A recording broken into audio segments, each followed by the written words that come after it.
Welcome to yet another new glitch that PD has, I assume, accidentally implemented into GT Sport. This particular glitch is for the BB Raceway circuit experience.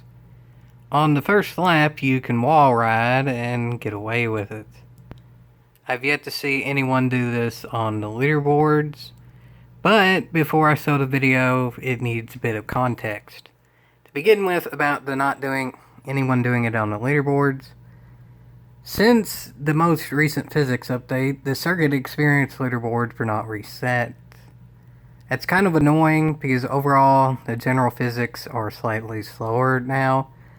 An example being the Nissan 370Z Tailgear Expressway Central Outer Loop weekly race. The first time that was around, I ran a 127.3. The second time around, I ran a 127.4. The second time around, I put about 800 total miles into that. The first time around, I maybe put about 100, 150.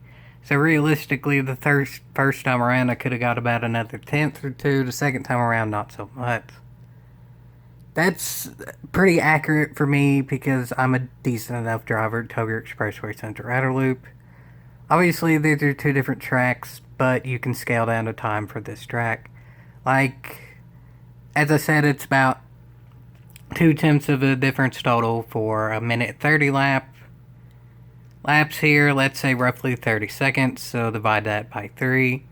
2/10, let's call it about 0.75 tenths for here.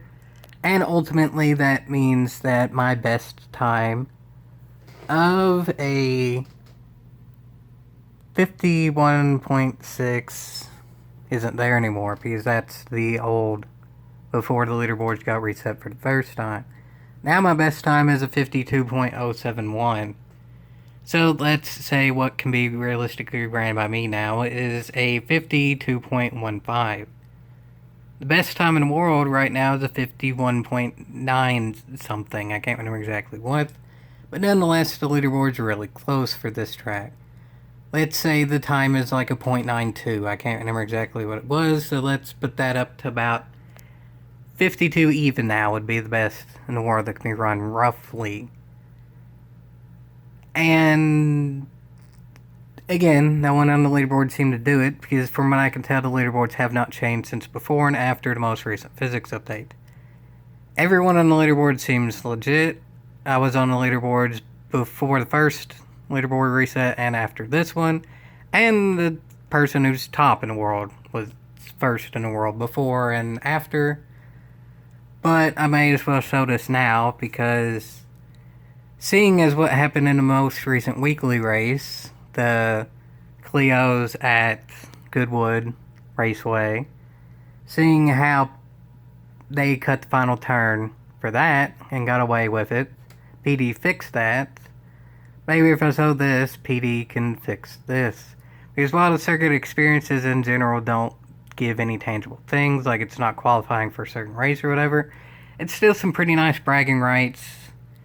I put my fair share of miles here, and I'm sure that everyone else in the top 10 did as well. So I'd like it to stay legit. It's kind of annoying that times aren't really going to change for the better without cheating now, but it ain't really the end of the world either. Because, I'll admit, for the Tailgear Expressway Central Outer Loop circuit experience, I actually mentioned it to someone who's just downright faster than me, and then they beat my time. And then they must have mentioned it to someone else, and then they beat my time. And then now, I'm like third or fourth on that leaderboard, even though the cars are slower now. So okay, I'm about 5 or 6 tenths off of what could truly be run. So about 2 tenths off total, because physics changed. That still changed, but on a track with such little time variation as here, there can't be much changing. And yeah, I'll go ahead and plug something before I truly start here as well. I'm gonna attempt to actually get back to first on the leaderboards for Tailgear Expressway Central Outer Loop. I ain't promising anything. In fact, I highly doubt I will. But that might be a live stream at some point. I'll see. But for now, here's the actual replay with the context involved.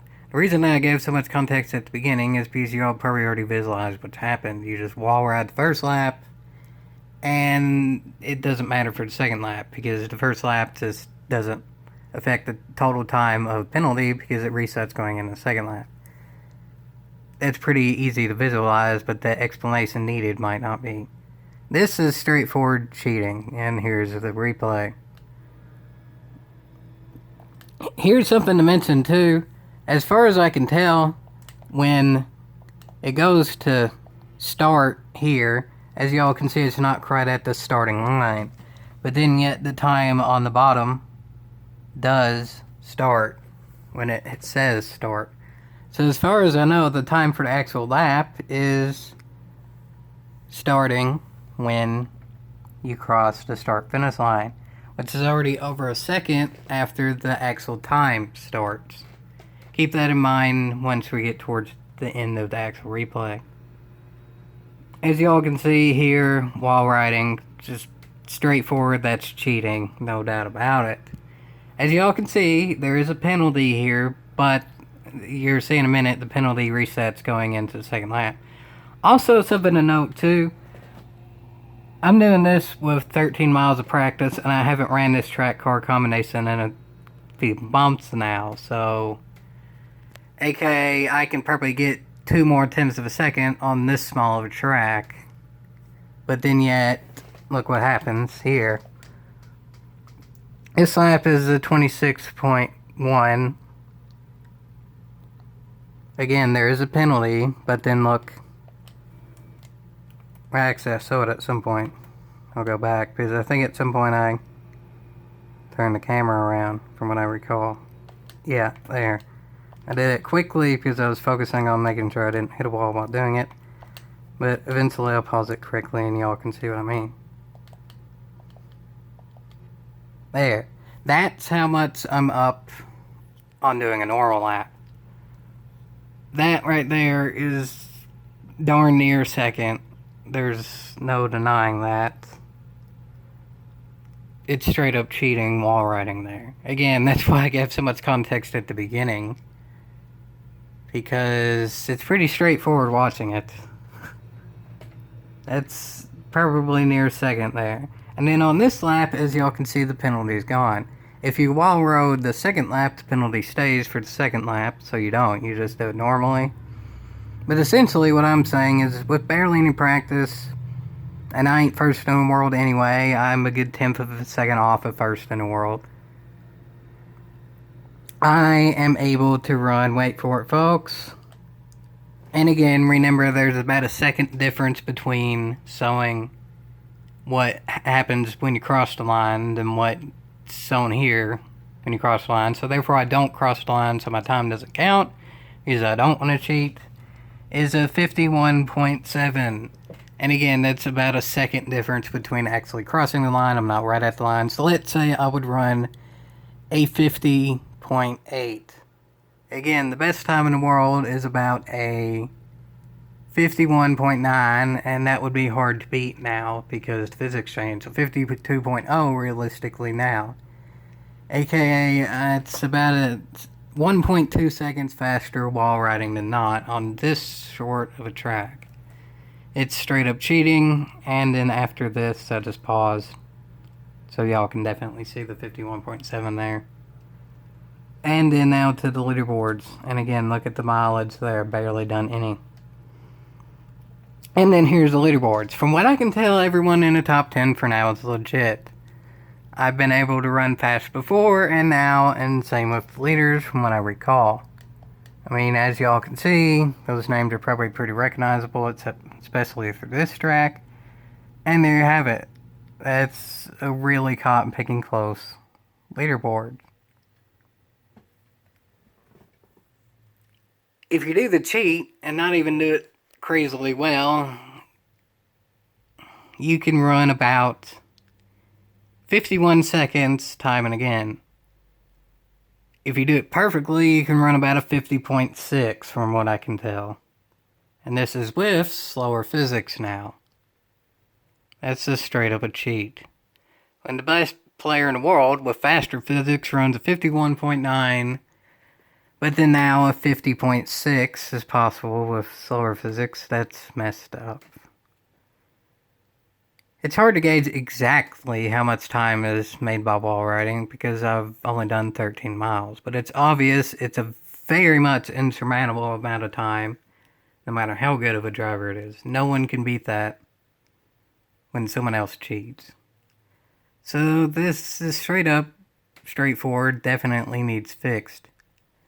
The physics are slower now, so there shouldn't be any leaderboards changing. Unless it's Tokyo Expressway Central Outer Loop. And I'll try my best later, but I certainly am not promising anything. But for track as short as this and times as close as this, 1 second is something that should never ever happen ever, period. And well, that's that, folks. Obvious nucleates that you can cheat into circuit experience now. Luckily, this isn't affecting weekly races, but luckily, when something did affect weekly races, PD fixed it really quickly. As of now, I'm actually overall happier with PD than I've been in a long while. Because they've just straight up announced GT7 is past, present, and future. They're not burning it to the ground anymore. PD themselves have done exactly what I wanted them to. They've said the penalty system sucks, so they're gonna fix it. And then they actually did fix something involving penalties in the most recent daily race. Yeehaw, that's exactly what I want. So hopefully PD can fix this, and even though unless they reset the leaderboards aren't going to change any. I highly doubt I'll be able to move up from where I am in the rankings now. At least I won't move down in rankings because of a cheater.